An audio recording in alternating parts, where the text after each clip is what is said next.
नमस्कार मित्रांनो, वेलकम माय चॅनल. तर आम्ही ही ॲमेझॉनवरून किड्स मॅट कंपनीची गाडी मागवलेली आहे. ती 4x4 ऑफ रोड आहे. तरी ॲमेझॉन मागितल्यानंतर हिची प्राईज आम्हाला 7,500 दाखवत होतं, पण काही डिस्काउंट दिला त्यांनी आणि 6,500पर्यंत ती गाडी भेटलेली आहे आम्हाला. तरी ह्या गाडीचे बघा असे फंक्शन आहे. ते तुमचं छोटंसं बाळ आहे 1.5 वर्षाचं, त्याच्यासाठी आम्ही गाडी मागवली होती. त्याची तर तुम्हाला रिमोटची आणि चार्जिंगची पूर्ण माहिती सांगतो आम्ही ह्याच्यात की कसं असतं भाऊ, कारण की आम्हाला सुरुवातीला माहीतच नव्हतं ते. हे बघा रिमोट आहे हे असं, याच्यामध्ये 2 सेल असतात. सेल असं झाकण लावायचं, याचं झाकण लावल्यानंतर ह्याचं बघा आपण तुम्हाला हे बटन सांगतो त्याचे कसे असतात ते. बटनामध्ये हे पुढं जाण्यासाठी गाडी, हे पुढे असे, आणि ही गाडी मागं जाण्यासाठी बटन आहे. ह्या बटनाने आपण स्पीड बघतो त्याचं गाडीचं. व 1 2 3 लाईट, मग 3 म्हणजे 3च्या स्पीडने, 2 आणि 1 असं 3 स्पीडमध्ये ते काम करतं. म्हणजे 1 मध्ये एकदम स्लो, 2 मध्ये एकदम फास्ट, 3 मध्ये त्यापेक्षा फास्ट असं ते काम करतं. त्यामध्ये एम नावाचं बटन आहे ना खालचं, त्या बटनामध्ये आपण त्याला ॲटोमॅटिक करतो गाडीला. एकदम अशी हलती बघा, असं झुल्यासारखी ती हलती गाडी. म्हणजे बाळाला आपण ते लावून देऊन तिथं खेळू शकतो त्याच्यात, असं आहे ते बटन. आणि या बटनामध्ये आपण जर 3च्या स्पीडने गाडी चालवत असेल तर आपण त्या ब्रेक लावू शकतो त्याने. त्या बटनाने पी नावाचं बटन आहे ते, त्यामुळे जोरात गाडी चालू असेल ते बटन दाबलं डायरेक्ट ब्रेक लागतं गाडीला. एका जागेवर थांबते गाडी, म्हणजे काहीतरी म्हणजे सुसाट चालू शकत नाही आहे, ती जागेवर थांबते एकदम. आणि त्या बटनाने आपण लेफ्ट राईट गाडीला वळू शकतो. ह्या 2 बटनाने हे बघा असे लेफ्ट राईट वळू शकतो त्याला.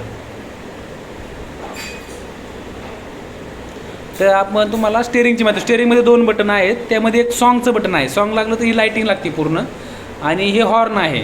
हे 2 ऑप्शन ह्या स्टेअरिंगला दिलेले आहेत त्यांनी. असे 2 ऑप्शन आहेत. हे ऑन ऑफचं बटन आहे, हे ऑन ऑफचं. आणि या बटनाने गाडी बॅक नाही का, आपण रिमोटला कसं केलं होतं मागं पुढं, तशीच गाडी झुल्यासारखी खेळत राहते त्या बटनाने. आणि ह्या बटनाने आपण बेबी जेव्हा आतमध्ये बसलेला असतो ना, त्यावेळेस आपण ते पण चालू शकतो. पुढं आणि मागं जाण्यासाठी ते बटन आहे. पुढं केलं तर ते पुढं जाते, मागं केलं तर मागं जातं, असं आहे त्याचं. ह्याच्यावर आपण हॉर्न जसं स्टेअरिंगला आहे ना तसं हॉर्न, आणि त्या 2 बटनाने हॉर्न आणि हे करू शकतो. आणि याने आवाज आहे, हॉर्न आणि गाण्याचा आहे त्याच्यात. USB लावू शकतो त्याला. आणि इथं आहे त्याला पिन पण मोबाईल लावू शकतो त्याचे. असे 2 ऑप्शन आहेत त्याला 2 म्हणजे हे आहेत. इथं खाली त्याच्या बाळाच्या पायाचं जर रेस असते त्याची, तिथं आपण बटन दाबल्यानंतर मागं पुढे घ्यायचं, त्यावर रेस दाबली तर त्या बटना थ्रू ते चालते ती गाडी.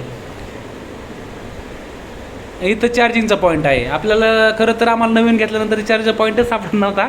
आम्ही असंच नाही का पाहत होतो इकडं तिकडं, तर आम्हाला इथं चार्जिंगचा पॉईंट आहे. असा चार्जिंग पॉईंट पण गाडी लावली ना तर चालू होते. आणि त्या रेड लाईट लागते, ज्यावेळेस ग्रीन लाईट लागेल ना त्यावेळेस चार्जिंग बंद करायचं त्याला. आणि टोटल त्याला चार्जिंग 18 तास लागते. जर पूर्ण बॅटरी डाऊन असेल ना तर 18 तास चार्जिंग करावं लागते त्याला. चार्जिंगला खूप टाईम घेतं ते. हो का, हे असं गाडीचं आम्ही बसून ठेवलेलं आहे सगळं, चाकं वगैरे, व्हील्स वगैरे, वरचे जे सॉकेट, काच तिची, स्टेअरिंग, त्यामध्ये आतमध्ये पिना असतात. ते पिना लावून ते स्टेअरिंग आणि ते सॉकेट लावावं लागते सगळे. ते आपोआप लागतं आहे, म्हणजे आपण वरून जोर जरी दिला ना ते लागून जातं आहे. ते त्यात पिन जोडायची, ते सॉकेट दाबायचं फक्त, ते लागून जातं आहे. ते अशी गाडी ही तयार होती. गाडी 1 नंबर आहे, तुम्ही घेऊ शकताय, काय नाही. म्हणजे स्वस्तात मस्त गाडी बाळ खेळत आहे.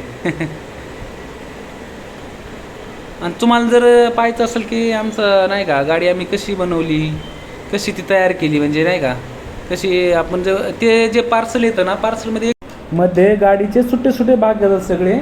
तरी आम्ही ही गाडी कशी जोडली वगैरे तुम्हाला जर ते बघायचं असेल तर आम्ही आमच्या नेक्स्ट व्हिडिओमध्ये ते टाकतो. जर तुम्हाला ती गाडी घ्यायची असेल तर आम्ही तुम्हाला लिंक, तुम्ही कमेंटमध्ये फक्त लिंक टाका. लिंकमध्ये आम्ही तुम्हाला ते लिंक टाकून देतो. आणि डिस्क्रिप्शन बॉक्समध्ये आम्ही लिंक टाकलेली आहे, ती तुम्ही जाऊन घेऊ शकता ती गाडी. गाडी खूप छान आहे आणि एकदम स्ट्रॉंग आहे. बाळाला पण आम्ही जवळजवळ 2-3 महिने झाले घेतलेली आहे, तरी ओके आहे गाडी. तुम्ही घेऊ शकता ॲमेझॉनवर. आणि स्वस्तात भेटते. ती स्वस्तात मस्त गाडी आहे. रिमोट वगैरे आहे. बाळाला म्हणजे डायरेक्ट तुम्ही बसू शकता. नवीन बाळाला ते चालवताच येत नाही, कारण की आतले जे ऑप्शन आहेत ना त्याने आपण गाडी चालूच शकत नाही आहे ती. Thank you for watching my video.